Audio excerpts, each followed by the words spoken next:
Well, I promised I'd continue this series if people kept posting dumb shit.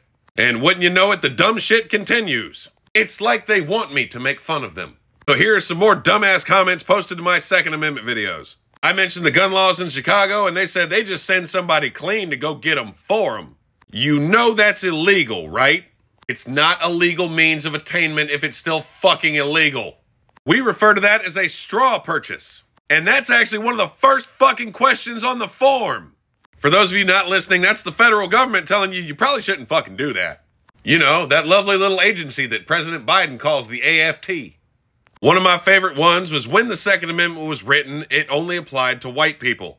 I mean, let's be honest, a lot of the laws back then only applied to white people. You know, like the right to own land and shit. But I know I'm forgetting something important. Oh yeah, like the fact that 5,000 to 8,000 of them fought for our fucking freedom in the American Revolution. Also, 20,000 fought for the crown, but there's no accounting for taste. In fact, the History Channel made a whole fucking show about that. So yeah, I'm gonna give it up to the Patriot. For as many times as they were fucking dead wrong, they got that one fact right. Another one of my favorites was mass shootings were down during the assault weapons ban of '94. Insinuating that from 1994 to 2004, we were completely safe, and in 2005, all hell broke loose. So I took time out of my busy day to look it up. Let's just start with as far back as I could find, which is fitting because 1999 was right in the fucking middle of it. If you're wondering, we had 5 mass shootings in 1999. In fact, one of those might look a little familiar. Oh yeah, that first one, Littleton, Colorado, they did a lot of coverage on that one. If you are unfamiliar, that is Columbine. Might I remind you that those 2 idiots pulled that off with handguns?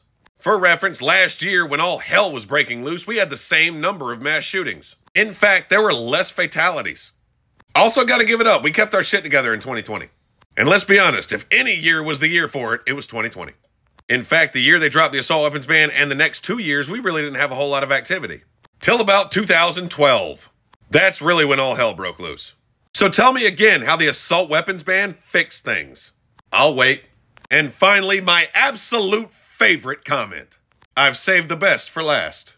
They said, and I quote, irresponsible gun ownership can lead to terrible things. I'm gonna tell you right now, terrible things can happen anytime, anywhere. You know, like the time that irresponsible kitchenware management led to 3 dead and 264 wounded. Yet we didn't put regulations on pressure cookers.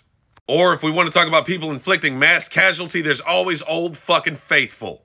Almost 3,000 dead and another 25,000 or so injured, not a shot fired.